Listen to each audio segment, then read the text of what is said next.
You are not your parent. Breaking the totem. Why is it that society forbids us from casting light on certain facets of existence? Not all parents are able to give their children the love, care and respect they need. Fact, but one that is routinely brushed under the rug. Society expects us to maintain a facade of happy families and picture-perfect relationships. The Stepford Wives, The Truman Show, American Beauty, Downton Abbey. Those who dare to speak out or expose the truth risk facing social ostracism, judgment, and ridicule. Part of this might be for the fact that human communities evolved in small, close-knit groups throughout the Paleolithic period, with social rules and practices playing a vital role in sustaining order and collaboration. This meant that doubting parents' authority or speaking out against them may result in social ostracism or even death. Perhaps physical death in the past, but ego death for us now. It is a taboo to admit out loud, but the truth is parents are capable of behaving in toxic, manipulative, and narcissistic ways towards their children. Even those who give it their all, even the most well-meaning parents. We want to believe that all parents are kind, selfless, and capable of meeting their children's needs. However, due to circumstances, personality dysfunctions, and inherited trauma, this is not always the case. Parents can use guilt, shame, or other emotional manipulation techniques. Parents may use their child as an emotional clutch and demand all-time attention from them. Parents may cross the line by invading their child's privacy. Parents may constantly dismiss, invalidate, or disregard their child's feelings. Parents may favour one of their children over the others, sowing the seeds of lifelong conflict and resentment within the family. Parents can put pressure on their children to live the life they have always wanted to live, imposing their values and living vicariously through them. Adult children can be verbally abused by their parents by calling them names, making fun of them, or yelling at them. Some parents may use their children to improve their social standing or to gain bragging rights. This is true even after the child has reached adulthood.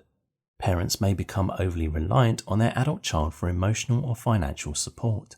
By withholding help or resources, parents can use their money to manipulate or control their adult children. Parents may mock or humiliate their adult children if they perceive them as a threat. However, we are often conditioned to keep these secrets hidden and protected like a sacred totem, in order to preserve the illusion of a cohesive and harmonious family unit, and to prevent any feelings of embarrassment or disgrace. As mental health awareness grows, more of us are realizing the profound impact that childhood trauma and parental abuse can have on our lives. We know now that being mistreated with abuse and neglect as a child can lead to mental health issues, PTSD, depression. It can cause relationship and attachment difficulties, cause trust issues, lead to low self-esteem, difficulty managing our own emotions, and so on. But there is a fear that often goes unspoken, lurking in the shadows of our minds. It is the fear that we will one day become like those who inflicted harm upon us, our own parents. The fear of becoming like our parents can be an unseen burden that prevents us from living fully. It's a voice in our heads, a nagging doubt that whispers in our ears, telling us that we're toxic, that we'll hurt those around us, that we're not cut out for parenthood. We may become hypervigilant, constantly monitoring our own behaviour and actions, second-guessing and questioning our own motivations. We may carry deep shame and self-doubt with us, wondering if we are doomed to repeat the cycle of abuse and trauma. When we are haunted by the fear of becoming like our toxic parents, we usually resort to 3 coping mechanisms: surrender, avoidance, and overcompensation. Surrender. Some people simply surrender to the fear of becoming like their parents. They become so overtaken by fear that they simply surrender and allow it to govern their lives. They consider themselves powerless prisoners of circumstance, doomed to repeat history and give up trying to break free. Avoidance. Others may strive to avoid any event that can trigger this dread, preferring to distance themselves from others or anything that would remind them of their longing for a family. They would not admit to themselves even that they want anything different. They go about their regular lives as if they had a joyful upbringing. They're probably too terrified even to try, because what if they find out that there is no way out of the vicious cycle of abuse and neglect? Overcompensate. Others may overcompensate, expending all of their life energy to ensure that they are nothing like their parents.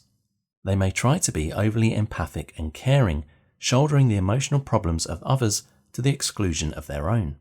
They may believe that they must continuously prove their value as a good person, so they people please, become codependent, and measure their self-worth on how much they can please others.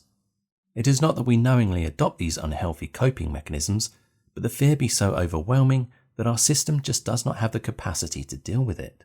Unfortunately, none of these coping strategies work in the long run unless we embark on a real journey to heal.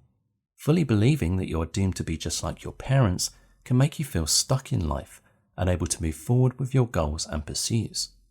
Avoidance unduly isolates you.